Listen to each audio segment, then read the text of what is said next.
So let's start with when it's unpopular, when the values of the community that it's being fed into, say Canadian society or American society, do not generally align with that view. Well, maybe the left is buying it, but the left isn't listening to Tucker Carlson except in the last 3 months. So that's a little, they love him now, by the way. It's very interesting.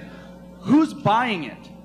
And I'm just going to suggest that maybe importing a whole lot of people into Western countries that have disposable time and income makes a giant audience that gives people likes and clicks and makes something look more popular than it is with its native population. And we know that a lot of the people that have come into Europe in particular are very radical. We know there's a problem with that in Canada and a problem with that in other countries, including the United States. Maybe the demand side is not who we think it is, and that the increasing popularity among our own young people, which is where it's primarily taking off, and often in the US, in our veterans, those are the two main target populations. Maybe with those populations, they're almost getting the effect of secondhand smoke, but in propaganda form, that's actually being targeted to a different audience. Megyn Kelly suggested as such publicly the other day. I'm seeing influencers that have done this anti-Semitic and anti-Zionist content trying to throw each other under the bus, saying it's just your business model over the last 2 weeks.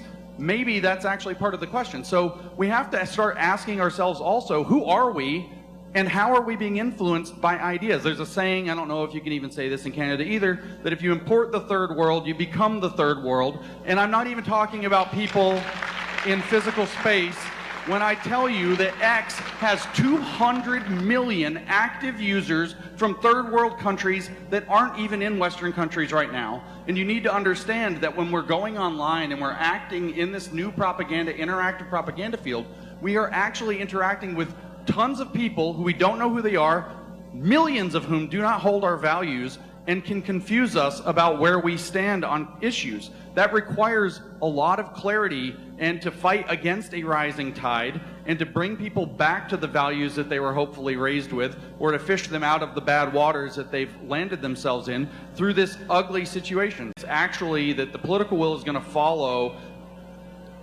more or less massive political demand from the people. That's only going to happen in a situation where we're in when some people start speaking and they get more people to start speaking and get more people to start speaking, and that we all start making as much noise as we can, that we basically have two choices right now. This is kind of to your point, where are we going to be in 5 or 10 years? We kind of have two choices right now. Never again is a phrase that we've been using since World War II.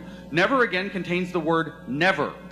So we have two choices. We either risk again or we mean never. Those are the only two choices. So if we mean that, we actually have to start acting like we mean that. And we have to tell people this.